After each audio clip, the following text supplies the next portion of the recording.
Les Aphrodite Child. D'abord, vous êtes un des groupes que je préfère.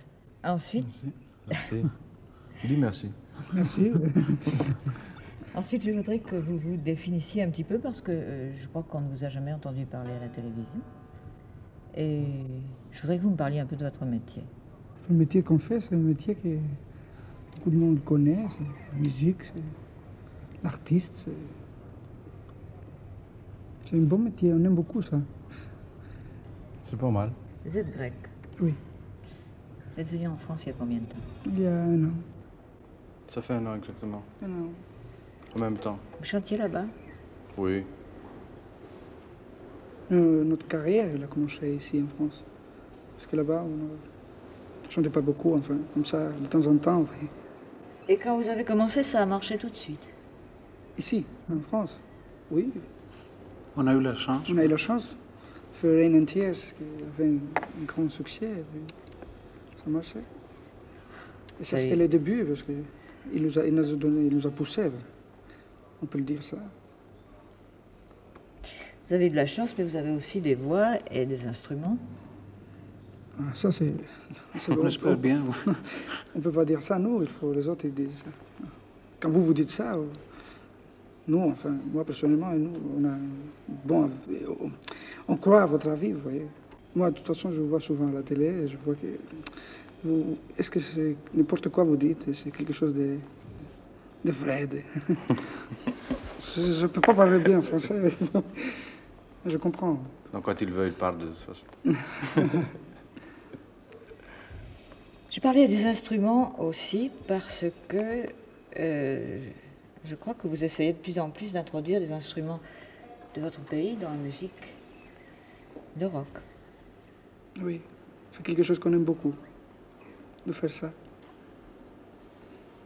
Parlez-moi de cet instrument. Ça, ça c'est un très très vieux instrument, ça date de 1790, quelque chose comme ça. Ça s'appelle le bouzouki. Et spécialement ça c'est le vrai bouzouki. Parce qu'il y a les autres bouzouki qui existent aujourd'hui en Grèce, avec un trou là. Ça c'est le vrai. Je crois pas qu'il y a beaucoup de... Non. Ça se fait avec du charbon. Ouais. Du charbon, le bois. Charbon. Du charbon dedans. Ça cuit toute seule. Après, on gratte à l'intérieur. On gratte, oui. L'arrondi se fait avec du charbon. Oui, du charbon. Oui, c'est l'instrument que parce qu'en grec, il y avait les Turcs pendant 4 siècles, vous voyez. Et puis, pendant les 4 siècles, comment on dit the thrill, comment on dit Thrill.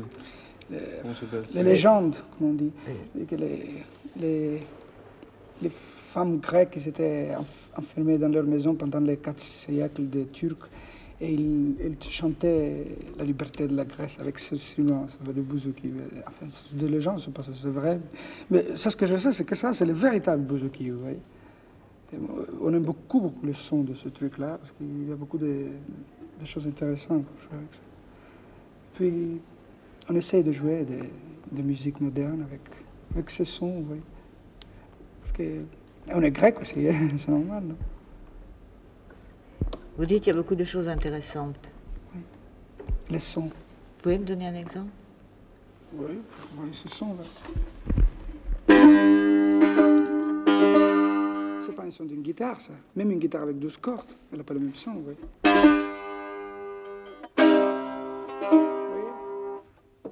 Il y a quelque chose d'autre, il est sur le bois, c'est beaucoup de choses. Oui, en plus, il y a une petite rue, là. Il n'y a pas grande. Alors, ça... S'il y avait un trou, il y avait un autre son. Puis il y a ça, il y a le canon, ça aussi. Oui, ça c'est autre chose. Ça c'est une antique aussi. Ça n'existe pas en Grèce. Il y avait le dernier, on avait la chance de l'acheter, vous voyez. Oui, voilà. C'est le dernier, ça. Ça, par exemple, c'est du bois. Ça, c'est de peau de poisson. Voilà. Et ça, c'est des cordes de nylon, bien sûr. Et ça, ce sont des petits trucs qui permettent d'avoir pas le demi-ton, mais le quart du ton. Le quart du ton, parce qu'il y a le demi-ton, mais ça, c'est le quart du ton qui permet d'avoir. Et parce que vous voyez, dans la musique orientale, on partage les tons, vous voyez. Alors, C'est assez vieux. Ça sonne bien et on aime bien. C'est une antique. Oui. Par hasard, on l'a trouvé, ça, en Grèce. Oui, ça ne se trouve pas. On peut trouver, mais pas ça. On était un jour dans une fête folklorique, quelque part, dans un petit village en grec, et on a vu ça. Et on a lâché, on faisait comme de fou pour l'acheter, on l'achetait. Oui. Je crois que, enfin, si je me souviens bien, votre premier succès a été à partir de la musique classique. Oui. Rain and Tears, oui. On parlait de ça, oui. C'était le canon de Pachelbel, je crois. Ouais. C'est pas le canon de Pachelbel. Le canon de Pachelbel, on a écouté, ce sont des harmonies classiques. Oui. C'est une suite de quatre harmonies classiques, oui. Nous, on a écouté ça, et puis on a fait une mélodie sur les harmonies. De toute façon, c'est un mariage qui nous a donné du succès. Ah, parce que la musique classique, c'est quelque chose de... Si tu prends le moyen du monde, il aime ça. Beaucoup de monde, il aime la musique classique. De toute façon, je crois qu'on essaye de trouver des choses simples. Parce que le plus difficile, c'est de trouver des choses simples. Ah oui, toujours. C'est ça qu'on essaye de... Voilà.